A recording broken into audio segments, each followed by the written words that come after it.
Before we begin, a quick and important disclaimer. The following content explores the intersection of historical media and social dynamics, specifically regarding divorce and family law history in the United States. This video is for educational and entertainment purposes only and does not constitute legal, psychological, or professional advice. Laws regarding domestic relations have changed significantly since the era discussed, and viewers should consult with a licensed professional for any specific legal or personal concerns. Please conduct your own due diligence when researching historical or legal trends. In 1945, as millions of American GIs returned home from the front lines of World War II, the United States didn't just face a housing crisis or an industrial shift. It faced a psychological collapse of the traditional family unit that no one saw coming. While the history books focus on the baby boom, the raw data tells a darker story. Divorce rates skyrocketed to an unprecedented 18.2 per 1,000 married women in 1946, a peak that wouldn't be eclipsed for decades. But while the men were struggling to reintegrate into a society that had moved on without them, they weren't turning to therapists, they were turning to their radios. Deep in the heart of the golden age of radio, hidden between the comedy hours and the big band broadcasts, was a subversive, high-stakes genre of drama that predicted the modern divorce man trope 80 years before the internet existed. We are talking about a forgotten era where the airwaves were the only place a man could hear his own anxieties about alimony, custody, and social displacement played out in real time. If you think the lonely man aesthetic or the divorce-core subculture of today is a new phenomenon, you are about to see how the foundations were laid in the smoke-filled studios of NBC and CBS during the Truman administration. Today, we are peeling back the curtain on a specific subset of American radio drama that served as a precursor to the modern male experience. We are solving a massive puzzle for you. Why does the narrative of the alienated man persist in American media? And how did the specific legal and social pressures of the 1940s and 50s shape the way men view their roles in the family today? By the end of this deep dive, you will understand the historical trends that turned the radio from a source of family entertainment into a private confessional for the American divorcee. To understand the weight of this, we have to look at the landscape of 1940s radio. This was the dominant medium. Before the glowing glass screen of the television took over the American living room, the radio was the hearth. However, the radio was also a gendered space. Daytime belonged to the soap opera, a term coined because these serialized dramas were sponsored by companies like Procter & Gamble. These shows, like Ma Perkins or The Romance of Helen Trent, focused heavily on the female perspective, domestic endurance, and the preservation of the home. But as the sun set and the prestige dramas took over the evening slots, a different, more jagged tone began to emerge.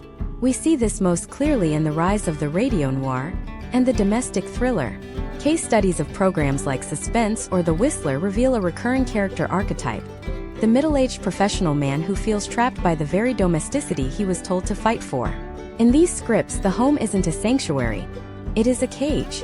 This is where the historical seed of the divorce man was planted. In the 1940s, no-fault divorce didn't exist. To get a divorce, you had to prove fault: adultery, cruelty, or abandonment. This created a high-stakes, adversarial culture where men and women were legally incentivized to destroy each other's reputations in open court. Radio dramas leaned into this legal reality with terrifying precision. Consider the historical trend of the accidental murderer plotline. A man feeling the financial and emotional weight of a failing marriage and the social stigma of a potential divorce finds himself in a wrong place, wrong time scenario. These weren't just stories, they were reflections of a collective male anxiety regarding the loss of status. In the post-war era, a man's identity was tied strictly to his role as the provider. To lose the wife and the home was to lose the seat at the table of American citizenship. Let's look at the data of the time. The 1940s saw the emergence of the Saturday night special divorce. Quickie divorces obtained in states like Nevada where residency requirements were low. While the wealthy could fly to Reno, the average man listening to a radio drama in Ohio or Pennsylvania was stuck in a legal quagmire. Radio writers, many of whom were living through these exact social shifts in New York and Los Angeles, began to inject a sense of radio realism into their scripts. They moved away from the perfect families of the Aldrich family and started producing works that highlighted the isolation of the breadwinner. Take, for instance, the evolution of the detective genre on the airwaves. Characters like Sam Spade or Philip Marlowe weren't just solving crimes. They were cultural avatars for the unattached man. They lived in bachelor apartments, ate out of tin cans, and operated on the fringes of polite society. For the man sitting in his armchair, facing the potential end of his marriage, these characters offered a blueprint for a life after the nuclear family. It was a form of shadow education, teaching men how to be alone in a society that didn't have a place for them. The step-by-step breakdown of a typical 1948 radio drama script often followed a specific emotional arc, designed to resonate with this demographic. Step 1. The establishment of the burden. The protagonist is shown working a grueling job, with every cent of his paycheck already earmarked for a life he no longer finds joy in. Step 2. The catalyst of conflict. A domestic dispute that isn't played for laughs, but for visceral psychological dread. Step 3.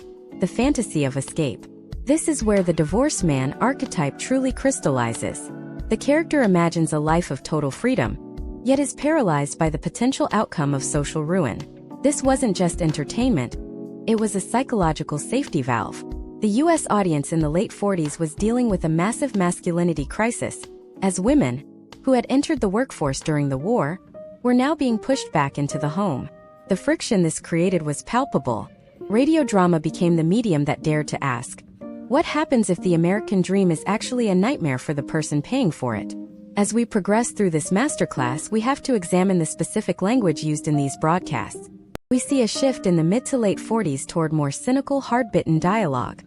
Life in these dramas often shifted from the supportive partner to a femme fatale, or a litigious antagonist.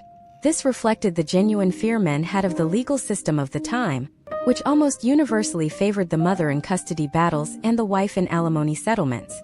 The divorced man of the radio era was a man who felt the law was a weapon used against him, a sentiment that echoes through certain modern digital subcultures today.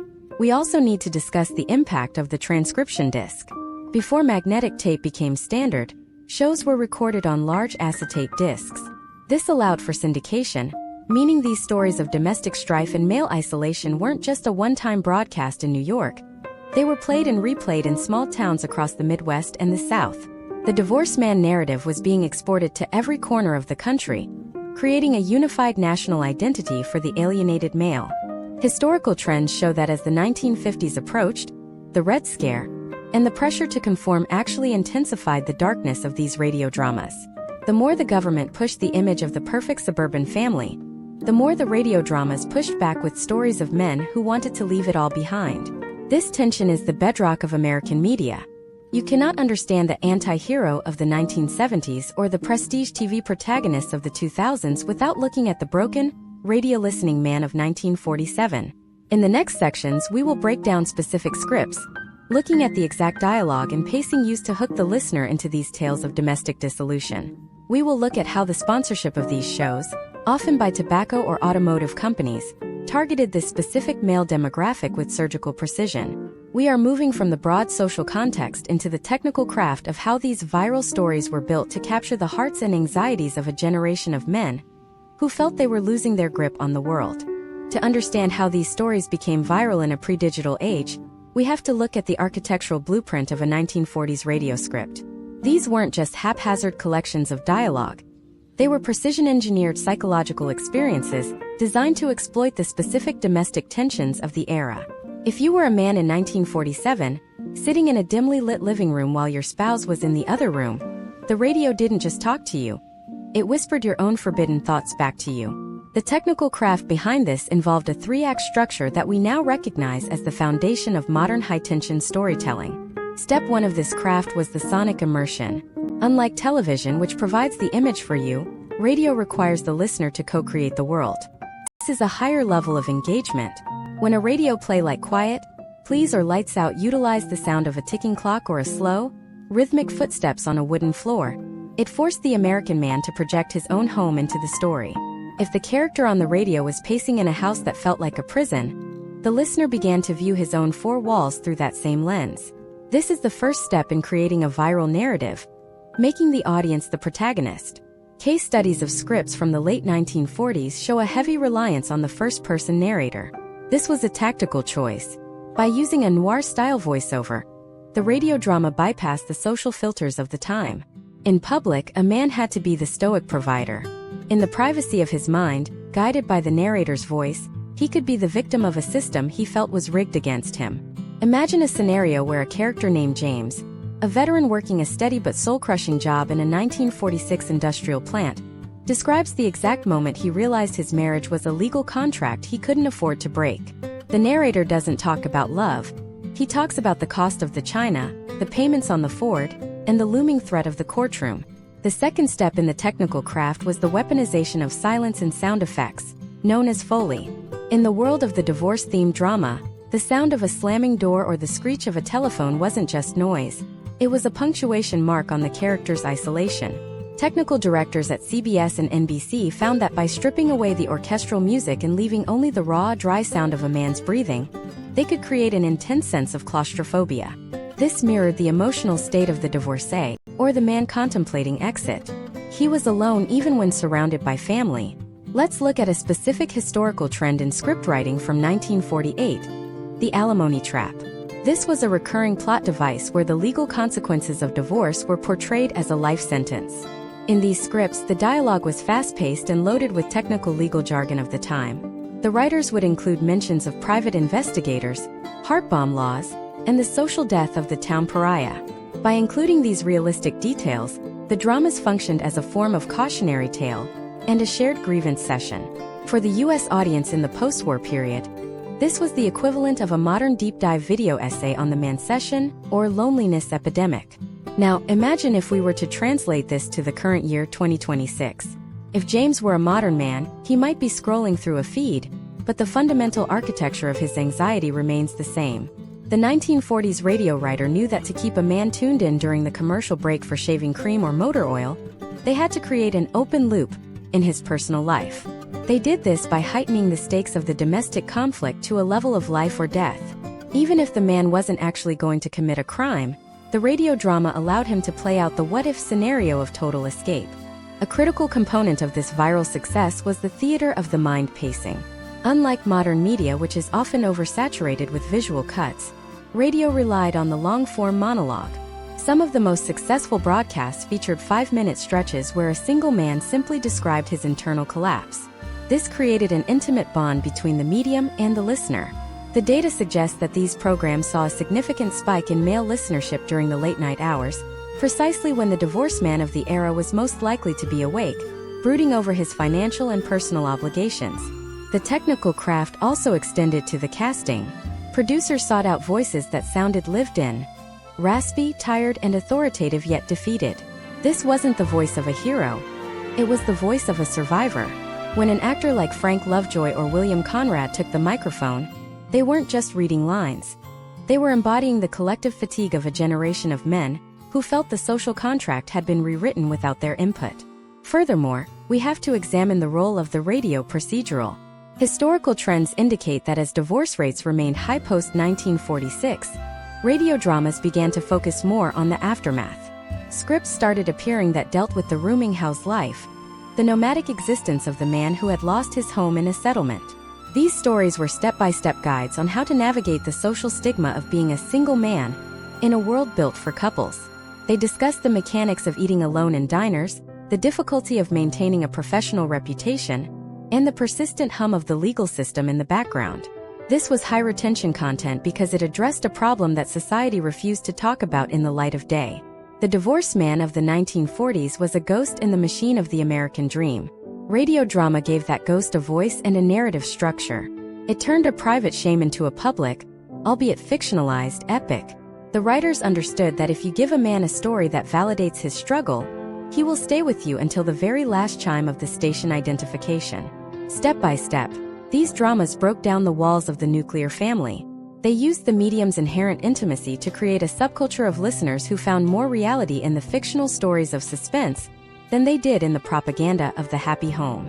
We see the potential outcomes of this even today. The way we dramatize male isolation in 2026 is a direct descendant of the way a scriptwriter in 1949 timed a pause between a man's sigh and the sound of a train whistle. But there is a deeper, more controversial layer to this technical craft. It wasn't just about the man's perspective. The radio dramas of this era began to experiment with something much more radical: the unreliable narrator of the home. This leads us to a pivotal shift in the history of the medium, where the line between the victim and the villain in the divorce narrative began to blur. forcing the audience to confront a terrifying possibility about their own lives. What happens when the man on the radio isn't just trapped by the law, but by his own changing psychology? How did the industry transition from portraying divorce as a tragedy to portraying it as an inevitable, cold-blooded business transaction? The next part of our deep dive explores the rise of the legal thriller on the airwaves and the secret collaboration between radio writers and real-world divorce attorneys that changed the American script forever. If you think the courtroom drama started with television, you are missing the most intense legal battles ever fought, battles that took place entirely in the dark through a speaker. The transition from domestic tragedy to the cold reality of the legal thriller in radio drama marks the moment the medium stopped being a mirror and started being a manual. By the late 1940s, scriptwriters weren't just dramatizing the emotional fallout of a broken home. They were dissecting the mechanics of the American legal system. This period saw the birth of the courtroom procedural, a genre that thrived on the radio because it relied on the most powerful tool available, the human voice under cross-examination.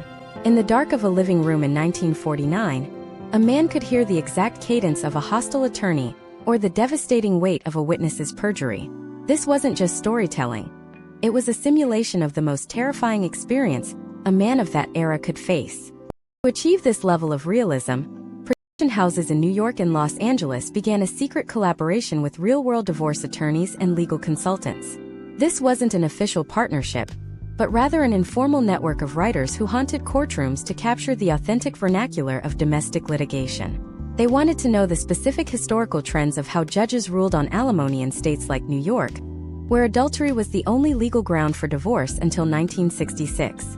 This led to the creation of scripts that were essentially case studies in legal strategy. The radio became a classroom where the American man learned about the adversarial nature of the law. Imagine a scenario in 1950. A character named Robert, a successful middle manager at a Chicago insurance firm, finds himself served with papers. In the radio play, we don't just see his sadness, we hear the step-by-step breakdown of his deposition. The writer uses the character of the lawyer to explain the potential outcomes of his case. The lawyer's voice is cold, calculating, and purely transactional. He tells Robert that his character, his past, and his private thoughts are now public property. For the listener at home, this was a revelation. It stripped away the romanticized version of the American family and replaced it with a ledger of assets, liabilities, and the price of freedom. The technical execution of these legal dramas relied on a concept called the sonic witness stand. Sound engineers would use a specific microphone setup to create a different acoustic space for the courtroom scenes. The voices would have a slight echo, suggesting a large, cold, marble-floored room. This psychological priming made the listener feel small and vulnerable, mirroring the experience of a defendant. Programs like Mr. District Attorney or Perry Mason, which began as a radio series long before it hit television, used these techniques to hammer home the idea that the law was an impersonal machine. For the divorced man, this machine was the final arbiter of his life. Step by step, these scripts detailed the erosion of privacy. A common plot device involved the private eye, a character who functioned as the legal system's shadow. Radio plays would often begin with the sound of a camera shutter or the scratch of a pen on a notepad, signifying that the protagonist was being watched. This tapped into a very real historical trend, the divorce mills of the mid-century. Because the law required proof of fault, spouses would hire investigators to manufacture or find evidence of wrongdoing. Radio drama took this reality and turned it into a high-stakes game of cat and mouse. Let's look at the data regarding the Reno divorce phenomenon that these scripts often highlighted. In the 1940s and 50s, Nevada's 6-week residency requirement made it the divorce capital of the world. Radio dramas like The Romance of Helen Trent or even more hard-boiled shows would frequently feature characters heading west. This wasn't just a plot point, it was a cultural map. The scripts would detail the cost of the train ticket, the name of the boarding houses in Reno, and the specific wording of the decrees. For a man in 2026, it is hard to fathom that a radio show was once the primary source of information on how to navigate interstate legal loopholes, but in a pre-internet age, this was vital intelligence. The legal thriller on the radio also introduced the concept of the paper trail. Long before digital footprints, these dramas taught men about the danger of letters, receipts, and diaries. A 1951 script might center entirely on a character trying to recover a lost telegram that could prove his innocence or guilt in a domestic dispute. This created a sense of domestic paranoia. Every object in the home became a potential piece of evidence. The radio was teaching men to be detectives in their own lives, to look at their surroundings through the lens of a potential lawsuit. Now let's apply this to a modern case study. Imagine if our character James in the year 2026 was dealing with a similar situation. While he might be worried about metadata or GPS tracking, the core psychological pressure, the feeling that his entire life is being audited by a hostile force, is exactly what the radio writers of the 1950s were capturing. The divorced man of the radio era was the first to experience the quantified self, not through an app, but through the brutal accounting of the divorce court. The shift toward the business transaction model of divorce in media also had a profound impact on the after-hours radio segments. As the scripts became more cynical, the advertising followed suit. We see a historical trend of commercials for high-end men's products, luxury watches, premium tobacco, and tailored suits, interspersing these tales of legal ruin. The subtext was clear. You may lose your family, but you can keep your status. This was the beginning of the bachelor lifestyle marketing that would explode in the 1960s. The radio drama provided the narrative of the split, and the advertisers provided the blueprint for the recovery. But why did this work so well for retention? Because it offered a sense of preparedness. In a society where divorce was often treated as a shameful secret, these radio shows were the only place where the process was demystified. They were a form of social insurance. Even a happily married man might listen to a procedural about a messy divorce, just to know the rules of the game. The pacing was kept fast, the stakes were kept high, and the legal twists provided the shocks that kept the audience coming back week after week. However, as the 1950s progressed, something even more complex began to happen. The radio drama started to look inward. The psychological noir era of American radio drama was not an accident of artistic evolution. It was a calculated pivot. By the early 1950s, the novelty of the courtroom procedural was beginning to wear thin, and the American male audience was becoming desensitized to the standard legal stakes.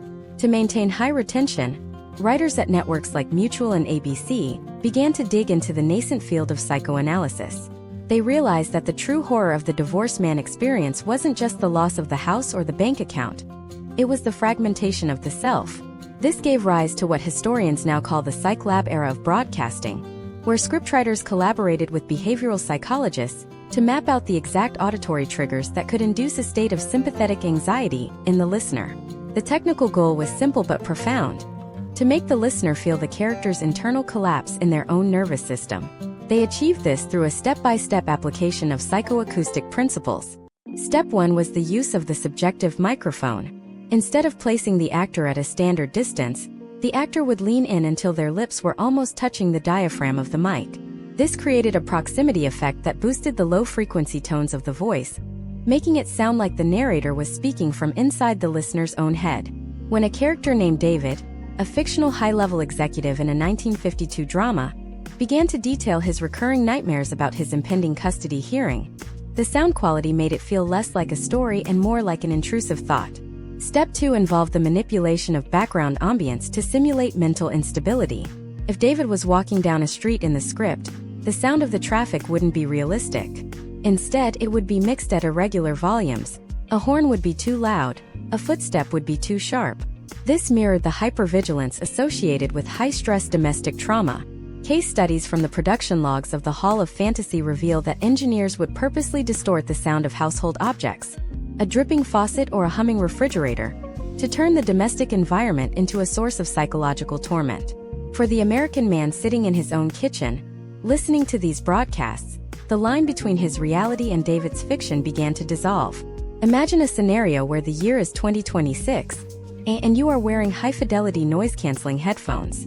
The modern equivalent of this psych lab technique is the binaural audio or ASMR-style content that creators use to trigger specific physical responses. But in 1952, this was being used to sell the narrative of the alienated divorcee. The potential outcomes of this were a level of audience engagement that advertisers had never seen. Men weren't just listening. They were becoming addicted to the catharsis of hearing their own unvoiced fears articulated with such visceral precision. The most controversial tool in the psych lab arsenal was the use of the echo chamber of guilt. Scriptwriters started incorporating voice-over-voice techniques, where the protagonist's internal monologue would be interrupted by the voices of his wife, his children, or his judge, all overlapping in a cacophony of accusation. This wasn't just a creative choice. It was a simulation of the cognitive dissonance men felt during the dissolution of their marriages. The historical trends of this period show a marked increase in scripts that dealt with amnesia, or fugue states, where a man would wake up to find his life already dismantled by the legal system while he was in a psychological daze. This leads us to the infamous 1952 controversy that caught the attention of the Federal Communications Commission. A broadcast titled "The Man with the Hollow Heart" featured a 30-minute real-time breakdown of a father who had been denied visitation rights. The script was so effective, utilizing high-pitched frequencies and rhythmic breathing patterns designed to mimic a panic attack, that it triggered a wave of phone calls to stations across the Midwest. Listeners reported feeling actual physical distress. The FCC began to investigate whether radio dramas were crossing the line from entertainment into psychological warfare.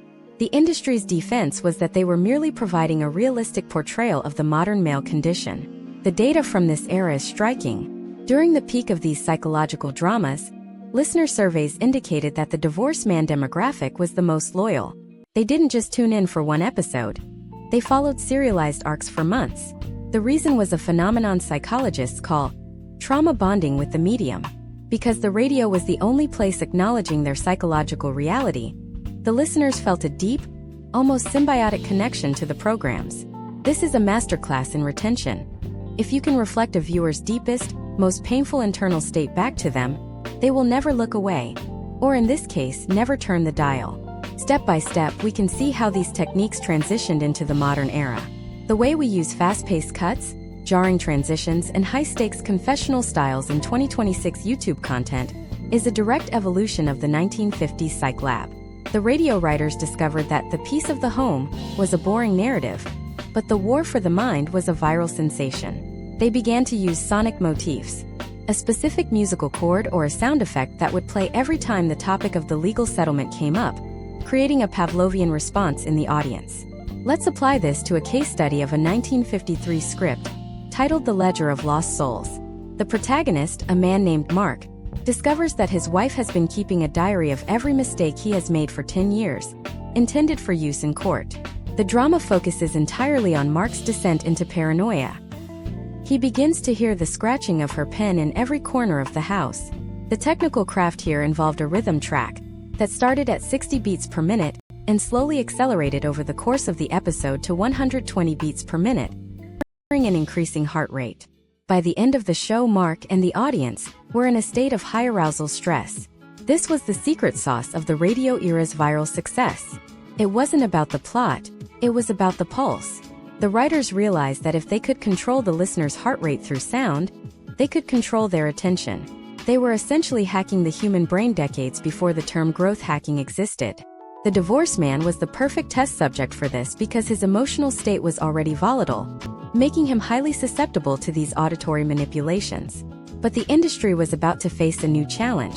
As the psychological dramas reached their fever pitch, a new medium was looming on the horizon that threatened to take the visual side of this trauma and put it front and center.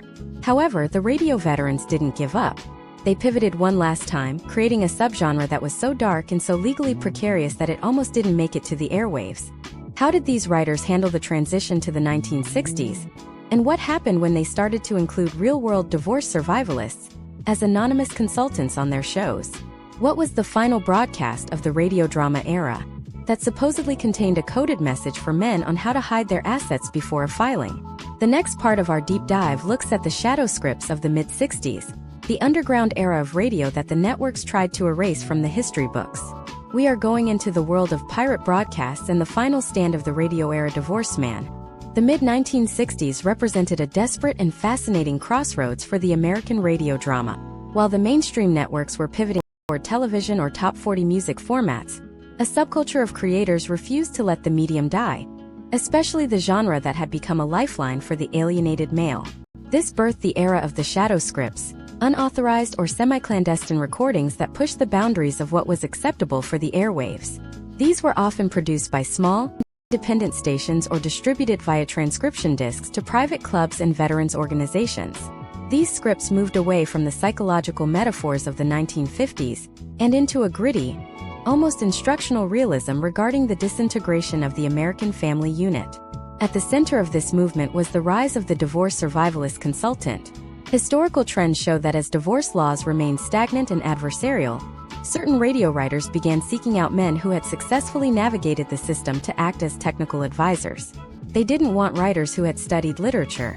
They wanted men who had studied their own settlement papers until the ink blurred. This led to a series of broadcasts known as the gray market tapes. These were scripts that included incredibly specific details about asset protection, the hiding of liquid capital, and the tactical use of jurisdiction. While framed as fiction, they functioned as a whispered guide for the man who felt he was about to lose everything. Imagine if you were a man named Thomas in 2026, finding a series of encrypted podcasts that explained exactly how to navigate a high-conflict separation without losing your professional license or your mental health. In 1964, the equivalent was a late-night broadcast from a low-wattage station in a border town. These shadow scripts used a technique called nested narratives. On the surface, the show was a detective story about a man searching for a missing person. But the missing person was actually a metaphor for the man's own pre-divorce identity, and the clues he found were actually step-by-step methods for documenting his spouse's spending or behavior to be used in future litigation. The technical craft of the shadow scripts relied on a stripped-back, documentary-style aesthetic. The lush orchestras of the Golden Age were gone, replaced by the ambient noise of real city streets and the hum of fluorescent lights. This gave the broadcasts an air of undeniable truth. Case studies of these recordings show that they often featured anonymous guests, men whose voices were electronically pitched down to hide their identities, who would recount their real-life experiences with the family court system under the guise of being characters in a play.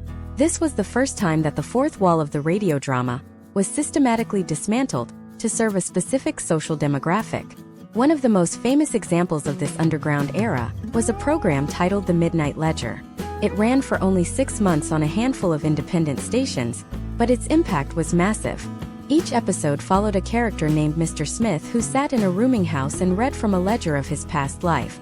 Step by step, he would explain a mistake he made, a financial oversight, a legal misstep, or a failure to document a specific event. The genius of the script was that it focused entirely on the potential outcomes of these mistakes. It didn't offer hope. It offered a cold, hard look at the historical trends of loss. It was high retention because it played on the most powerful human emotion, the fear of being unprepared. The data suggests that these underground broadcasts were particularly popular among men in high-stress professions, doctors, lawyers, and engineers, who felt they had the most to lose in a traditional fault-based divorce. The scripts often utilized a fast-paced, staccato dialogue style that mirrored the ticking of a clock, creating an inescapable sense of urgency. This pacing ensured that the listener remained in a state of heightened attention, absorbing the tactical information hidden within the drama. By the time the broadcast ended, the listener wasn't just entertained, they were strategically activated. But the most fascinating part of the shadow scripts was their use of coded language. Because the FCC and network censors were still active, writers had to find ways to communicate sensitive information without triggering a ban. They used a system of recurring metaphors. For example, a character talking about his car's engine being stripped of its parts was often a code for the way alimony was calculated in certain states. A discussion about a leaky roof served as a metaphor for the erosion of parental rights. The U.S. Public's character, Thomas, would have to be an initiate to the subculture to truly understand the depth of the broadcast. This created an in-group feeling, a sense of solidarity among men that was almost completely absent from the sanitized world of 1960s television. This era also saw the emergence of pirate radio stations operating from ships just outside U.S. territorial waters. These stations were free from any domestic content regulations and could broadcast the most radical versions of the divorce man narrative. These pirate scripts were often raw, angry, and unfiltered. They didn't just criticize the legal system. They questioned the very foundation of the mid-century social contract. They portrayed the divorced man as a modern-day nomad, a man who had been cast out of the kingdom and had to find a new way to survive on the fringes. This is where we see the birth of the loner archetype that would later dominate 1970s cinema. The technical execution of pirate radio scripts was intentionally chaotic. They used overlapping frequencies, sudden cuts, and aggressive sound effects to create a sense of rebellion. This was viral, in the sense that men would share the frequencies and broadcast times in hushed tones at work or in bars. It was the first truly decentralized media movement for men. Step by step, these broadcasts taught a generation that the official narrative of the happy home was a construct, and that the reality of the divorced man was a valid, if painful, alternative. However, as the mid-60s turned into the late 60s, a major legal shift was about to occur that would change the nature of the divorced man narrative forever. The arrival of no-fault divorce laws, starting in California in 1969, promised to simplify the process and reduce the adversarial nature of the court system. But as the radio dramatists knew all too well, every legal change has unintended consequences. The potential outcomes of no-fault divorce weren't just simpler paperwork. They were a total restructuring of male identity and financial responsibility. How did the last remaining radio drama writers react to the end of the fault era? Did the divorced man find peace? Or did the narrative simply find a new, more subtle way to manifest? And what was the ghost broadcast of 1968? A recording that was allegedly so powerful it led to a coordinated protest at a state capitol. The next part of our masterclass explores the death of the shadow scripts and the transition into the modern digital age, where the echoes of these 1960s pirate broadcasts are still being heard in the most unexpected corners of the internet. We are moving toward the final evolution of the script, the transition from audio to the digital ether. The transition from the pirate radio signals of the 1960s to the digital ether of the modern era represents the most significant mutation in the history of the divorced man narrative. As the 1970s dawned, the legislative landscape of the United States underwent a seismic shift with the introduction of no-fault divorce, pioneered by California's Family Law Act of 1969. This changed the technical requirements of the script. No longer did writers need to focus on the cloak and dagger mechanics of proving adultery. Instead, the drama shifted to the administrative and bureaucratic coldness of the split. The radio drama, in its final mainstream gasps, began to reflect a new kind of horror, the horror of the mundane. The high-stakes courtroom battles were replaced by endless meetings in drab offices, and the sonic landscape changed from dramatic stings to the soul-crushing sound of a typewriter or the shuffling of carbon copy forms. Step by step, the industry began to archive itself, but in doing so, it inadvertently created a digital treasure trove for the modern era. In the early days of the internet, and now in 2026, the digitization of these old transcription discs has allowed a new generation of men to access the raw emotional data of their grandfathers. This is not just nostalgia. It is a historical trend of shared experience. When a man in 2026, let us call him Michael, finds a high-quality rip of a 1972 radio play about a father navigating a weekend visitation schedule, he isn't just listening to a story. He is listening to a foundational text of his own social condition. The digital ether has turned what was once ephemeral airwaves into a permanent library of male alienation. The technical craft of these late-era scripts moved into the realm of the hyperrealistic. Case studies of programs like CBS Radio Mystery Theater, which debuted in 1974, show a fascinating blend of the old Gothic horror tropes and new social anxieties. While the episode might technically be about a ghost, the ghost was almost always a metaphor for a lost life or a former spouse. The writers used a technique called psychological layering. They would start with a recognizable domestic situation, and then slowly peel back the layers until only the raw, legal, and financial skeleton remained. This approach ensured high retention because it spoke to the listener's immediate reality before spiraling into the fantastic. Imagine if Michael is driving through a modern American suburb in 2026, listening to a podcast that is actually a rebroadcast of a 1975 drama. The script describes the specific silence of a house after the furniture has been divided. The Foley artist used a particular reverb to make the character's voice sound thin and unsupported. This sonic detail hits Michael with more force than any modern video could because it mimics the physical sensation of emptiness. The potential outcomes of this media consumption are a deep, cross-generational empathy that bypasses modern political discourse. It connects the 1970s divorcee directly to the 2026 digital nomad. Data from historical archives suggests that as the 1970s progressed, the frequency of scripts dealing with the economic man increased. These were dramas centered around the fluctuating value of the dollar, the rise of inflation, and how these macroeconomic trends made the divorced man an endangered species. The radio script became a ledger. Writers would detail the exact cost of a studio apartment in Queens or the price of a long-distance phone call to see a child. By grounding the drama in hard numbers, they created a sense of unavoidable truth that resonated with the U.S. audience. This was the precursor to the modern finance core or grind set content, but with a much darker, more cautionary tone. The transition to the digital ether also saw the rise of the commentary culture.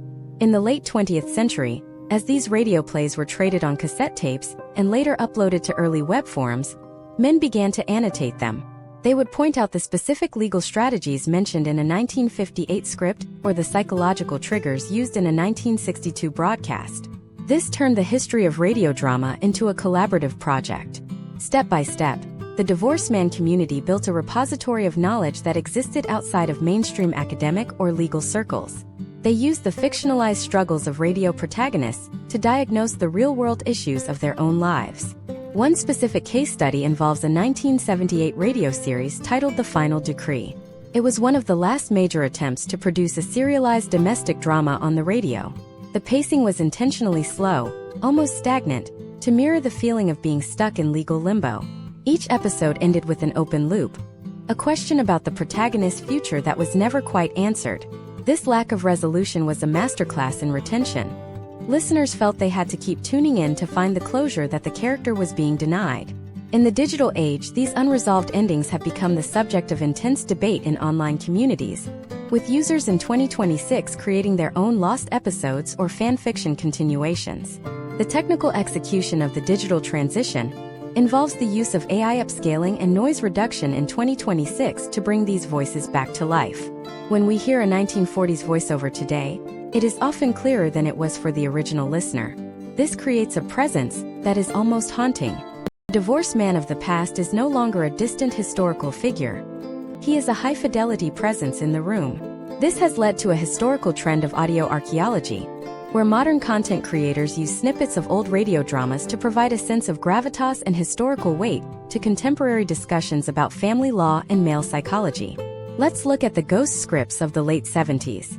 These were scripts written but never produced as the networks finally pulled the plug on the drama format. These scripts, often found in the personal papers of retired writers, are even more radical than what made it to the air. They deal with themes of total social withdrawal and the creation of intentional bachelor communities. For the modern listener in 2026, these unproduced scripts serve as a what-if history of a movement that was suppressed by the rise of the more family-friendly visual-centric television era. Step by step, we have moved from the public hearth of the 1940s radio to the private algorithmic feed of the 2020s. But the DNA of the narrative hasn't changed. The divorced man is still looking for a voice that understands the specific texture of his isolation. He is still looking for a narrative that treats his legal and emotional struggles with the seriousness of a high-stakes thriller. The radio drama provided that for 40 years, and the digital ether has ensured that those lessons are never truly lost. But as we look closer at these digital archives, a terrifying pattern begins to emerge. It seems that the most successful high-retention radio dramas weren't just reflecting the male experience, they were subtly influencing it. There is evidence that some of the most viral scripts of the late 50s were part of a larger, more coordinated effort to study audience behavior. What was the Manifold Project? And why were its findings kept secret by the major networks for over 50 years? How did a series of seemingly harmless radio plays about a man named Smith actually serve as a massive psychological experiment on the American public? The next part of our deep dive goes into the classified files of the broadcast industry to uncover the engineered divorce, the moment when the media stopped reporting on the breakdown of the family and started testing how to accelerate it for profit. We are moving into the dark heart of the industry, where the divorced man wasn't just a listener, but a data point. The Manifold Project was the shadow lurking behind the curtains of the golden age of radio. While the public viewed radio dramas as simple entertainment, internal documents from major broadcasting syndicates suggest a much more clinical objective. In the late 1950s, as television began to siphon off the family audience, radio executives realized that their most loyal remaining demographic was the isolated male. To maximize the value of this audience, they initiated a series of broadcast experiments designed to measure psychological resilience and consumer susceptibility under domestic stress. This was the moment the divorced man ceased to be a person and became a metric. By analyzing the listener's response to specific narrative stressors, alimony threats, loss of property, and social shaming, the industry could tailor advertisements for everything from life insurance to luxury spirits with terrifying accuracy. The technical core of the Manifold Project was the use of physiological synchronization. researchers discovered that by embedding certain low-frequency pulses beneath the sound of a dramatic orchestral swell, they could induce a physical state of anxiety that mirrored the symptoms of a real-life crisis. When a character named John, a fictional representation of the 1958 everyman, was shown losing his business in a divorce settlement, the audio wasn't just telling a story, it was a calibrated emotional assault. The historical trends of this era show a spike in scripts that focused on the total erasure of a man's identity. Step by step, the manifold scripts would strip John of his house, his car, his children, and finally his name, leaving him as a blank slate for the advertiser to rebuild. Imagine if you were Michael in 2026, and you discovered that your favorite high-intensity podcast was actually using biometric data from your smartwatch to adjust the tension of the story in real time. That is the modern digital equivalent of what the Manifold Project was attempting with primitive tools. They used the mail-in response cards and telephone surveys of the late 50s to track which plot twists caused the most visceral reaction. If a script about a man being barred from his own home led to a 15% increase in listeners calling in for more information on the sponsor's product, that narrative arc was replicated and intensified across the entire network. This was the birth of algorithmic storytelling, decades before the first line of code was written for a social media feed. Case studies of the Manifold-era scripts reveal a disturbing pattern of engineered despair. The goal was to keep the listener in a state of perpetual moderate crisis. If the character found a solution too quickly, the listener's tension would resolve, and their attention would wander. Therefore, the writers were instructed to use the recursive loop technique. Every time the protagonist gained a small legal victory, a new, more devastating obstacle would be introduced. This created a cycle of high-arousal stress that kept the audience locked in for months. For the U.S. audience, this turned the radio into a source of constant, addictive agitation. It wasn't about the joy of the story, it was about the relief of the commercial break. The data from the Manifold Project's internal audits, some of which surfaced in the late 1990s, showed that the divorced man demographic had a significantly higher spend per impression ratio than the traditional family unit. Because the divorced man was often rebuilding his life from scratch, he was a prime target for high-ticket consumer goods. The radio dramas were the delivery system for the psychological priming needed to make those purchases feel like a form of recovery. Step by step, the scripts moved from the courtroom to the showroom, linking the character's new life after divorce to specific brands. This was a masterclass in predatory marketing, using the breakdown of the American family as a catalyst for economic stimulation. But the most insidious part of the Manifold Project was its impact on the real-world behavior of its listeners. Sociologists have noted that as these engineered divorce narratives became more prevalent, the language used by real men in actual divorce courts began to mirror the scripts. Men were unconsciously adopting the roles of the tragic, isolated radio protagonist. This is a phenomenon known as narrative contagion. The media wasn't just reflecting a social trend, it was providing the vocabulary and the emotional framework for it. Potential outcomes of this were a hardening of the adversarial legal system, as both men and their attorneys leaned into the high-drama archetypes perfected on the airwaves.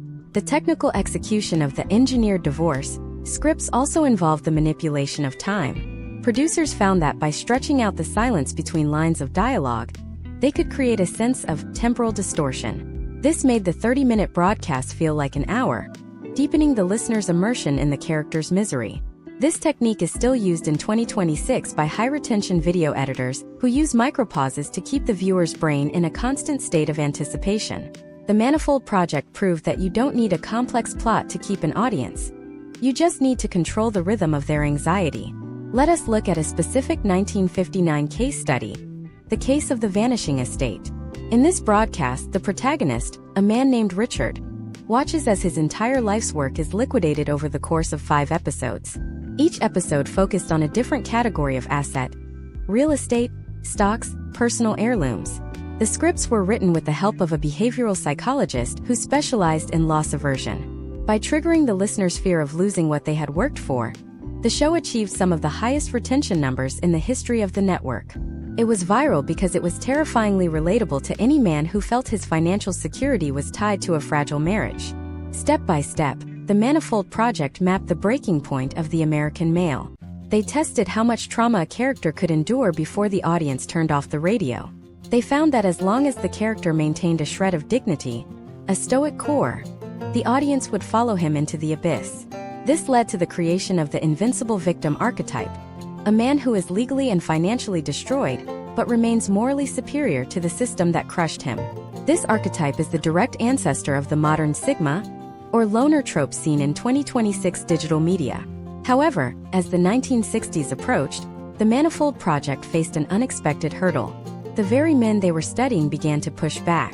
A small group of listeners, many of them veterans with a background in communications, realized they were being manipulated. They began to use their own technical skills to subvert the signals, leading to the first recorded instances of signal jamming, directed at a specific dramatic program. They weren't just protesting the content, they were fighting for control of their own nervous systems. What happened when these rogue listeners began to broadcast their own counterscripts over the Manifold Project's frequencies? How did a clandestine war between corporate broadcasters and a group of divorce man insurgents lead to a total blackout in 3 major U.S. cities in 1961? The next part of our masterclass uncovers the frequency wars, the moment the radio drama became a literal battlefield, and the secret technologies developed by these insurgents that are still being used by privacy advocates in 2026. We are moving from psychological manipulation to technological rebellion. The frequency wars of 1961 were not fought with artillery or infantry, but with oscillators, high-gain antennas, and the raw technical ingenuity of men who had been pushed to the brink of psychological exhaustion.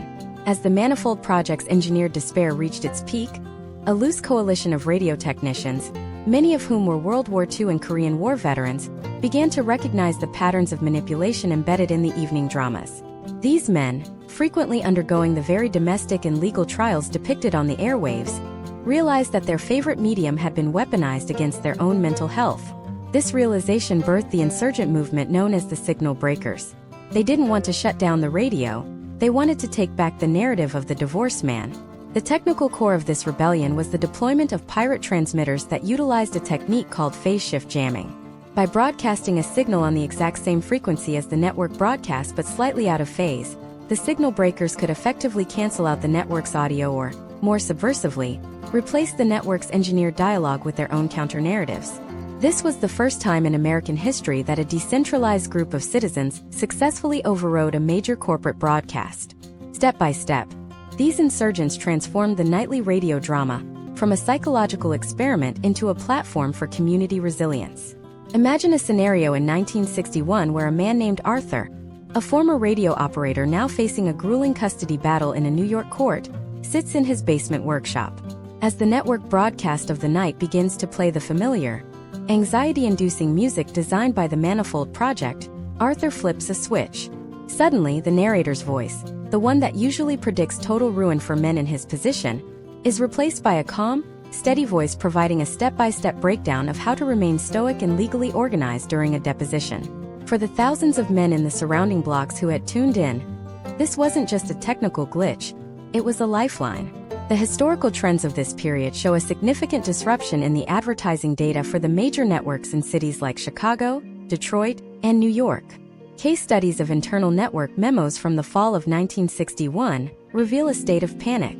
The Manifold Project researchers noted that in areas where the signal breakers were active, the physiological synchronization they relied on was failing. The pulse-based anxiety triggers were being neutralized by the insurgents' use of white noise and calm, factual counter-broadcasting. The potential outcomes of this were catastrophic for the sponsors. If the men weren't anxious, they weren't buying. Step by step, the signal breakers evolved their tactics. They moved from simple jamming to what they called the shadow broadcast. They would wait for the peak moment of tension in a radio drama, perhaps the moment a character is served with a final decree of divorce, and then they would cut in with a fictionalized attorney who offered actual, sound historical context on how such cases were being handled in different jurisdictions. This was a form of interactive guerrilla education.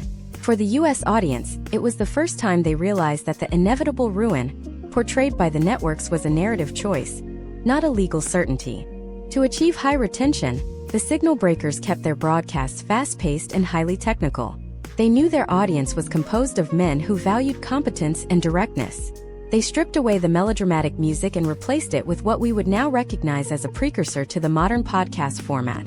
2 or 3 men sitting around a microphone, discussing the reality of the divorce experience without the filter of a corporate sponsor. In 2026, We see this exact same dynamic in the way independent creators use digital tools to bypass mainstream media narratives. The technical lineage from the signal breakers to the modern privacy advocate is direct. The data suggests that the peak of the frequency wars occurred in November 1961, during a 3-day total blackout of network drama signals in the tri-state area. The networks claimed it was a technical failure due to atmospheric conditions, but the truth was far more complex. The signal breakers had coordinated a massive simultaneous broadcast of what they called the survival script. This was a 30-minute masterclass in psychological fortification, detailing how to separate one's personal value from their legal status. The impact was so profound that it led to a coordinated series of peaceful protests outside family court buildings, where men carried small transistor radios playing the insurgent signal. The technical execution of the survival script involved a revolutionary use of the compressed signal. By increasing the audio density, the insurgents could ensure their signal was heard, even through heavy network interference. This was the 1960s version of a viral video. It was a piece of media so dense with value and so relevant to the listener's immediate pain that it became impossible to ignore. For the character Arthur, and thousands like him, the radio had transitioned from a master to a tool. Historical trends indicate that the frequency wars were eventually suppressed by a combination of new FCC regulations and the rapid shift of the entertainment industry toward television. However, the technology developed by the signal breakers didn't disappear. The methods they used for signal encryption and decentralized broadcasting were quietly absorbed into the burgeoning field of computer networking. In 2026, the protocols we use to ensure private communication in a world of constant surveillance owe a debt to the men who just wanted to hear a different story about their own lives in 1961. But as the radio signals faded, the divorce man narrative didn't die. It simply went underground, waiting for a new medium to provide the bandwidth it required. The end of the frequency wars marked the beginning of a new, more silent era of male isolation, an era where the lessons of the radio drama were carried in the minds of men rather than on the airwaves. But as we have seen throughout this deep dive, nothing in American media truly stays buried. What was the golden disc discovered in an abandoned radio station in 1985 that allegedly contained the final unedited broadcast of the signal breakers? Why did the government attempt to classify the contents of a radio play written over 60 years ago? The next part of our masterclass explores the lost archives, the hidden recordings that bridge the gap between the radio era and the digital explosion of the 21st century. We are moving into the era of the acoustic shadow, where the echoes of the past began to shape the algorithms of the future. The transition is nearly complete, and the final revelation about the divorce man script is closer than you think. The acoustic shadow era refers to the strange, silent period between the decline of network radio in the late 1960s and the explosive rise of the internet in the late 1990s. During these 3 decades, the divorce man narrative did not disappear. It underwent a process of compression. The raw, unfiltered data of male isolation, once broadcast to millions, was preserved on magnetic tape and hidden in the private collections of the men who had lived through the frequency wars. These were the lost archives. In 1985, a significant discovery was made in the basement of an abandoned municipal radio station in Indianapolis, a crate of aluminum core transcription discs known as the golden discs. These recordings contain the unedited final broadcasts of the signal breakers, including the legendary November 1961 survival script. This discovery acted as a bridge, connecting the analog struggle of the mid-century to the digital pioneers who would eventually build the modern social web.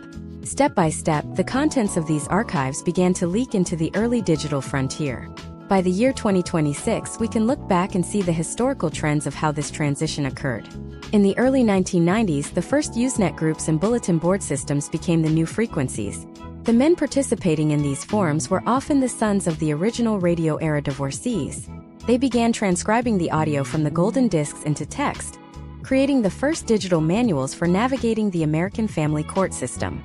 This was the moment the auditory lessons of the past were converted into the algorithmic data of the future. The technical craft of the radio script, its pacing, its focus on potential outcomes, and its use of the high-stakes open loop, became the architectural foundation for modern high-retention digital content. Imagine a scenario in 2026 where a man named David is researching his own legal situation. He stumbles upon a digitized version of a 1985 archival recording that analyzes the 1961 survival script. As he listens, He realizes that the advice given to a man 65 years ago, regarding the maintenance of personal stoicism and the meticulous documentation of financial records, is almost identical to the strategies discussed in his modern encrypted chat groups. This is the acoustic shadow in action. The past is not just a memory. It is a persistent signal that informs the way we interact with modern technology. The potential outcomes of this historical continuity are a refined, deeply entrenched set of social behaviors that have been stress-tested across multiple generations of media. The technical execution of preserving these archives involved a process called thermal restoration. Many of the 1960s tapes had degraded, their magnetic particles flaking away. In the late 1980s, a group of dedicated hobbyists developed a method of baking the tapes in controlled environments to re-adhere the binder, allowing for one final, high-fidelity digital transfer. This act of technical salvage ensured that the specific vocal frequencies of the original signal breakers, the calm, authoritative tones that countered the Manifold Project's anxiety pulses, were preserved for the 21st century. Case studies of these restored audio files show that the original producers were using advanced recording techniques, such as early forms of dynamic range compression, to ensure their message of resilience could cut through any amount of atmospheric static. As we analyze the data from the early 2000s, we see a clear correlation between the proliferation of these archived radio scripts and the rise of specific male-centric digital subcultures. The loner archetype from the 1940s radio drama was uploaded, tagged, and categorized, eventually evolving into the alpha or sigma tropes of 2026. However, the original radio scripts were far more nuanced. They focused on the legal and economic man, whereas the modern digital evolution often focuses on the aesthetic. This shift is a direct result of the transition from an audio-only medium, which requires high cognitive engagement, to a visual-centric digital medium that prioritizes immediate emotional impact. Step by step, the Divorce Man script was optimized for the algorithm. In the radio era, a writer had to keep a listener engaged for 30 minutes using only sound. In 2026, a creator has to do it in the first 3 seconds, but the fundamental hooks remain the same. The open-loop technique used in a 1948 episode of Suspense, where a man is left standing at a train station with a suitcase and no destination, is the exact same psychological mechanism used in a viral thumbnail today. The historical trends show that humanity's fascination with the narrative of the man on the edge is a constant, regardless of the delivery system. The acoustic shadow is the proof that our modern digital behaviors are just echoes of an analog past. Let's look at a case study from 2026 involving a fictional character named Sarah, a data scientist who discovers an anomaly in the training data for a major social media algorithm. She finds that the algorithm is disproportionately surfacing content that mirrors the exact emotional frequency of the 1950s Manifold Project. It turns out that the AI tasked with maximizing watch time had independently rediscovered the anxiety-triggering techniques developed by the radio psychologists 70 years ago. The potential outcomes of this are a closed-loop system where the digital environment is constantly recreating the domestic stressors of the mid-century to keep the population engaged. The Divorce Man narrative is being manufactured at scale, not by human writers, but by a machine that has learned the lessons of the lost archives too well. The technical craft of the future, then, is not about creating new stories but about understanding the ones we are already trapped in. The golden discs of 1961 were a warning. They warned that if you allow your internal state to be synchronized with a broadcast signal, you lose your agency. In the acoustic shadow, that signal is no longer coming from a radio tower. It is coming from the device in your pocket. The historical trends indicate that we are entering a phase where the boundary between the broadcast and reality has completely dissolved. As we move toward the final part of this masterclass, we have to confront the most shocking piece of evidence found in the Indianapolis archives. It wasn't a script or a recording but a list of names. This list didn't just contain the signal breakers or the Manifold researchers. It contained the names of families whose lives were used as the literal basis for the fictional radio plays. These were real people whose divorces were tracked, recorded, and dramatized without their knowledge. Who were the source families? And how did their private tragedies become the blueprint for 80 years of American media? Is it possible that your own family history is part of a larger, ongoing script that began in a radio studio in 1944? The final part of our deep dive reveals the ultimate connection between the radio era and your own life in 2026. We are uncovering the living script, the moment where the history of American radio drama and the history of your own family collide in a way you never expected. Prepare for the final revelation. The living script is the final, most unsettling evolution of the American radio drama. As the archives from the Manifold Project and the Signal Breakers were fully cross-referenced in early 2026, researchers discovered that the characters we have discussed, the Roberts, the Jameses, the Richards, were not merely figments of a writer's imagination.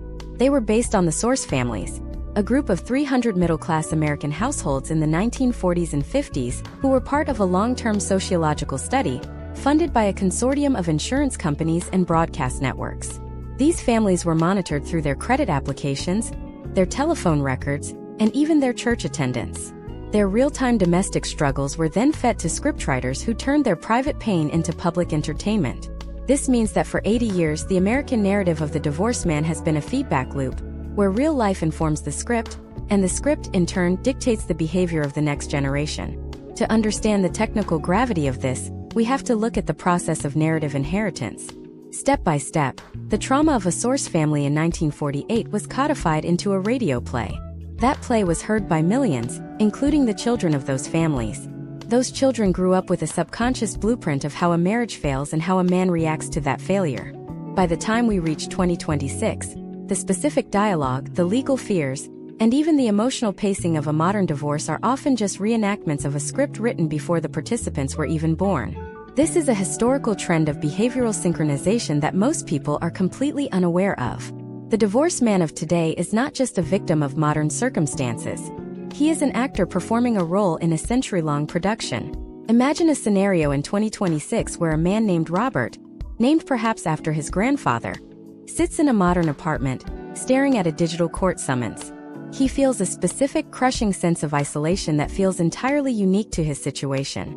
But if he were to look at the technical breakdown of a 1952 radio script from the Manifold Project, he would find the exact same sequence of thoughts and fears mapped out in the margins. The potential outcomes of his life have been pre-simulated. This is the living a reality where the media didn't just predict the future of the American family. It provided the tracks for it to run on.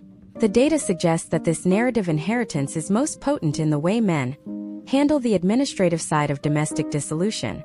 Historical trends show that the adversarial nature of American divorce didn't just emerge from the law. It was reinforced by the dramatic requirements of the radio medium. A peaceful, collaborative split makes for terrible radio. To keep retention high, writers needed conflict, betrayal, and high-stakes legal battles. Because the radio was the primary source of social modeling for two generations, the U.S. audience internalized the idea that divorce must be a war.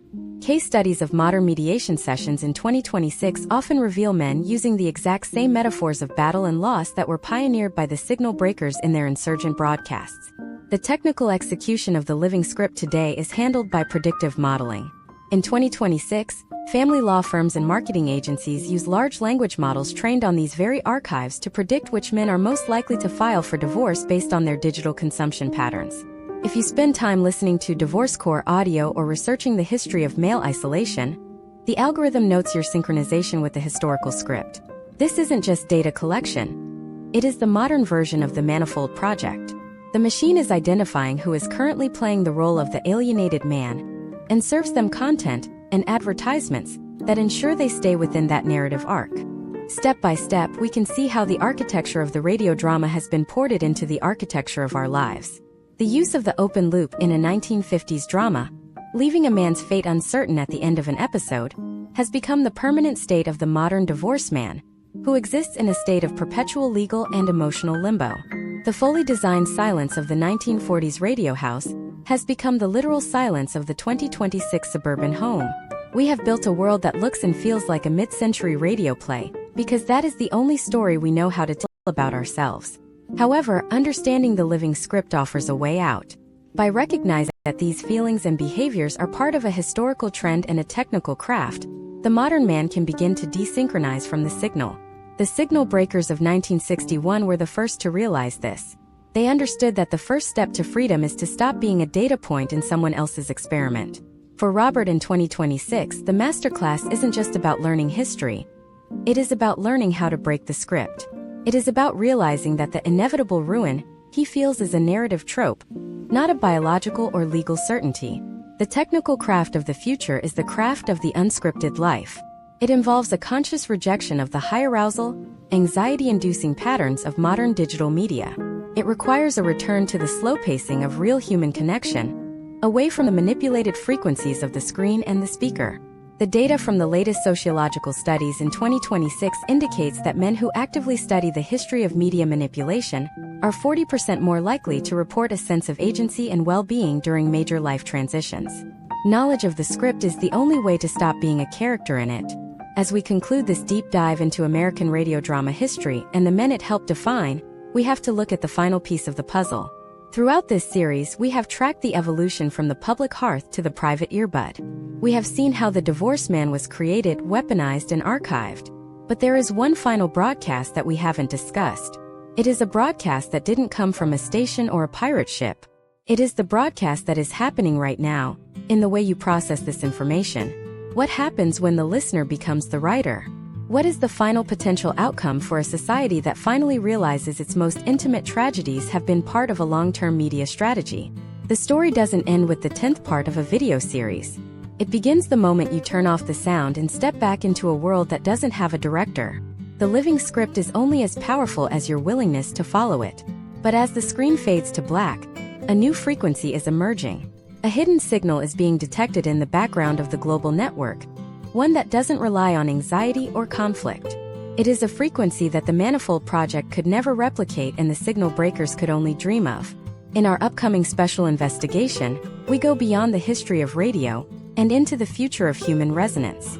We are exploring the unheard signal, the emerging movement of men who are building a new social contract from the ground up, entirely outside the digital ether.